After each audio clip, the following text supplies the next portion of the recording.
Okay, so welcome back. As usual, I leave everything to the last minute, but back in the shop getting the house battery system hooked up so that we don't run out of beer fridge power this weekend. So check this out. Okay, so we got the fridge here. It's not even plugged in right now, but we'll plug that in a second. We're showing 13.2 amps on this. What we've done is ran wiring from these two house batteries are coming off the dcdc controller. I didn't realize this until we got deeper into it, but this gray wire here runs what's called the D plus switch. So that sends a signal from the truck to turn on the dcdc charger. Now, the reason for that is the dcdc charger will pull power from the starting battery to charge the house batteries unless it's told not to. So we had to hook that D plus wire up to a fuse in the truck that only works when the ignition is on. So it's kind of a pain. And check this out. It's really tight in the Tundra, but I'll be able to get the camera up here to show you. So there's a little fuse box up here, and we were able to hook a wire into that only turns on the dcdc charger when the key is turned on. All right, so there's wires that come from the back along the frame. We can show you where those are too. Get an idea, and we'll clean that up a little bit. Up the firewall, my savior as always. And then we got them hooked into the battery here. There's also a inline fuse, so we can disconnect that at any time we want. So now, basically, we're ready to add power to the back of the truck.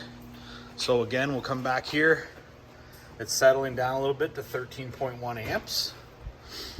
So Sean's gonna turn the key, and then in here, you'll see on the dcdc charger, there's a little green light that's gonna turn on as soon as he turns the truck on.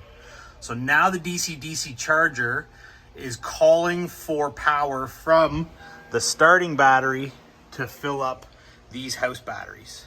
Now, if you don't do that D plus wire, this thing will not turn on. And if that, I would imagine if you bought a dcdc charger without that, it would just kill your starting battery, then right? You need a smart relay to tell it to do that. That's right. So now this truck will only charge the house batteries via the dcdc charger if the key is on. So while we're driving, we're going to pull 20 amps from the starting battery to charge up these 200 amp hour batteries, which is now going to run this refrigerator. And you can see here now we got 14.4 amps, so they're pulling. So let's take this and plug it in. I'm going to need a better connector for that. So we'll just see what the difference is here.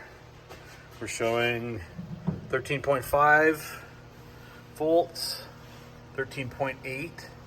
That would be the difference in that voltage is the plug? Just a drop, yeah. There's a drop. It's just because of the cord and stuff and how much it's pulling. Right. So now we effectively have a system that's working. Now if we left the truck on and didn't start it, it's gonna drain the battery in the truck. So let's turn that off and then come back here, and you'll notice the voltage drop back down into the 12s. So we've got healthy batteries in here that have lots of charge in them that will make sure it's charged up. Got my big sleeping bag ready for this weekend for the chill out. But now we got the Clydester ready to never run out of beer fridge battery ever again. See you this weekend.